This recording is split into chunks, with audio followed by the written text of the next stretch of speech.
जनाब इफ्तिखार मोहम्मद चौधरी साहब Salman justice of Pakistan वहाँ पर मौजूद है जी।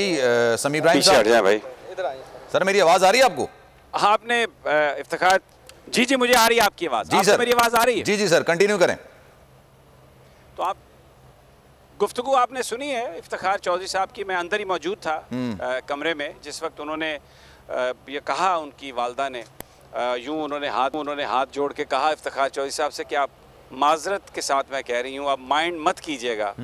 लेकिन क्या किया अदालतों ने जब अरशद शरीफ ख़त लिख रहा था, और उनका वो ख़त है, आप अपनी स्क्रीन पर चला भी सकते हैं, जिसमें उन्होंने पूरा बयान किया है। उनको थ्रेट्स क्या थे, क्यों वो उनको किस पर हमला हो सकता है, किस पर हमला हो रहा है, पूरा ये सब लिखा हुआ है। सदर पाकिस्तान के पास भी है और चीफ जस्टिस जनाब उमर अताब बंदयाल साहब के पास भी है। लेकिन उस पर जैसे आपने सुना कोई किसी ने उस पर कोई एक्शन नहीं लिया, और इस इनएक्शन की वजह से जब यहाँ पर उसे वो डर के नहीं भागा। मैं क्योंकि ज़ाहिर है मैं एहतराम करता हूँ इफ्तिखार चौधरी साहब का, साबिक चीफ जस्टिस हैं वो, मैं उनके साथ कन्फ्रंट नहीं कर सकता था, सिर्फ उनसे सवाल कर सकता था। वो भाग के नहीं गया यहाँ से। अगर वो भाग के गया होता तो वो फिर किसी जो पाकिस्तान की मुखालिफ एजेंसी है फिर उनके साथ भागता, फिर पाकिस्तान पर वार करता। वो तो इंतहाई बेबसी के आलम में अपने वतन का नाम लिए अपने ग्रीन पासपोर्ट के साथ कीनिया में शहीद हुआ। उसको एक प्लान के तहत ये जो आप बातें भी कर रहे थे ना थोड़ी देर पहले कि वो सड़क पर वो ये नहीं था, नाका नहीं था, भाई कत्ल उसको करना था। मैं तो इसके जो अभी उसके जो फैक्ट्स आ रहे हैं मैं तो उसको भी डिस्प्यूट करता हूँ। कीनिया का मीडिया उसको डिस्प्यूट कर रहा है, पता नहीं कहीं और पकड़ के मार के गाड़ी में गोलियां लगी हैं, उसको बिठा दिया, मैयत को रख दिया, कुछ नहीं पता हमें। एक जर्नलिस्ट कहता है कि 72 मील दूर सर 78 किलोमीटर बताया जाता है कि ये क्या हुआ 78 किलोमीटर दूर। इसलिए ये जो फैक्ट्स हमें बताए जा रहे हैं ना कि ये वो पत्थर पड़े हुए थे, नाका लगा, ये सब झूठ है, ये सब कवर अप है, ये झूठ है। इसका मतलब है कि ताकतवर, इसका मतलब है कि दुनिया के ताकतवर तरीन लोग उन्होंने मारा अरशद शरीफ को, और अब उस सारे मामले पर मट्टी डाल रहे हैं। ये तो उस पर किसी और का भी इल्ज़ाम लगा सकते हैं, उस पर ड्रग डीलिंग का भी इल्ज़ाम लगा सकते हैं।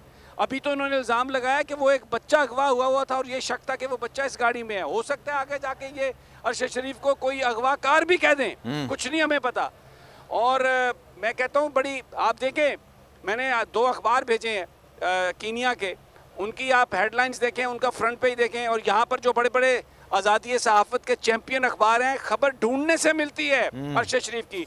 और आप खुद वॉच कर रहे हैं मीडिया, क्रिमिनल साइलेंस है। कौन सा चैनल बयान कर रहा है, कौन बोल कर दे रहा है सिवाय बोल और ARY के? सर माजरत सर, एक चीज मैं ऐड करना चाहूंगा समी साहब, तो मैंने तो एक खबर ये देखी, मतलब आप बेहिसी की इंतहा चेक करें, ये तक कहीं मैंने पढ़ा हुआ देखा है कि जनाब सूरत हाल ये थी कि वो कह रहे हैं अरशद शरीफ साहब ड्रग डीलर के साथ ट्रैवल कर रहे थे।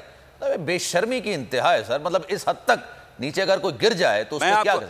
तो अवाम को क्या चाहिए? मैं ये कहता हूँ, बड़ी जिम्मेदारी से ये कहता हूँ कि जो लोग अरशद शरीफ के दुख में हैं, जो लोग ये समझते हैं कि अरशद शरीफ के साथ नाजायज़ किया गया, उसको शहीद किया गया, तो बायकॉट करें इनका।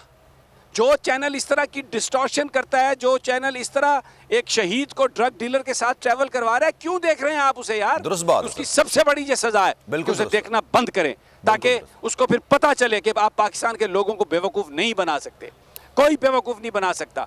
और यहाँ पे लोग जानते हैं इस बात को।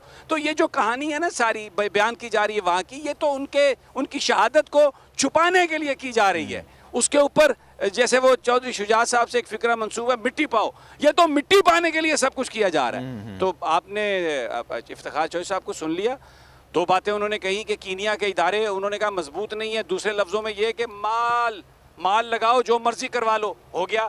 अब आ जाएं आप पाकिस्तान पर, तो उन्होंने कहा जिन्होंने ज़िंदगी में कुछ नहीं किया, तो अब मैं क्या कह सकता हूँ, अब उनकी शहादत। और सर उनकी बात से एक चीज़ और अगर आप इजाज़त दें सर, मैं ऐड करना चाहूँगा, वही बात आपने भी की थी, मैं जा रहा हूँ सर उसको भी थोड़ा। अगर जैसे अरशद शरीफ साहब अगर पाकिस्तान के मफादात के खिलाफ काम कर रहे थे, अगर वो जैसा कि आपने कहा कि वो अगर पाकिस्तान से गए, डर के नहीं भागे, वो डर के नहीं गए, लेकिन अगर एक सेकंड के लिए आप कहें कि अगर वो पाकिस्तान के मफादात के खिलाफ काम कर रहे थे, जो पाकिस्तान की मुखालिफ एजेंसियां हैं वो तो उनको प्रोटेक्ट करती, वो तो इस तरह का काम नहीं करती, उनके पास से एक इतना बड़ा उनका एक हथियार निकल जाता। सर ये तो इतनी कोई बेशर्मी की हरकत हो रही है, इतनी बेहिसी का मुजाहरा हो रहा है कि एक इंसान जिसके घर में कुर्बानियों की दास्तान है, जिसके घर में अब कोई मर्द नहीं बचा है, सर उसके लिए उसके साथ मंसूब करके इस तरह की बातें की जा रही हैं।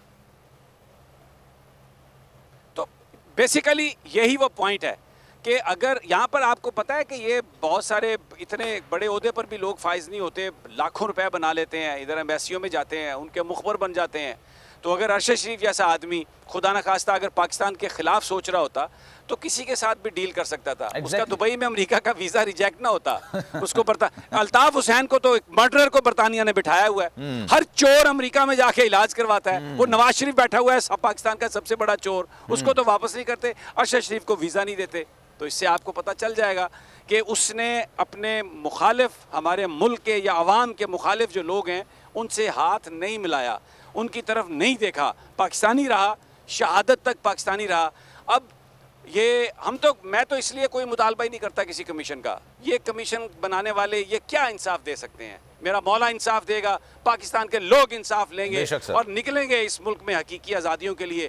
कोई नहीं रोक सकेगा। आप देखेंगे अरशद शरीफ का जो जनाजा होगा, लोग उसको ट्रिब्यूट पेश करेंगे और वो ट्रिगरिंग पॉइंट बनेगा इंशाअल्लाह ताला उस इनकलाब का जिसका पाकिस्तान के लोग ख्वाब देख रहे हैं। और Salman, back to you sir. Judicial commission जो या फिर कमीशन की अगर बात की जाए, कैसे होंगी भी, कैसे किस तरह से होंगी, किस तरह से मामलात आगे बढ़ेंगे? जाहिर सी बात है ये पूरा जो वाकया है लोगों को, मैं सलमान मेरी बात सुने जी सलमान मेरी बात सुने।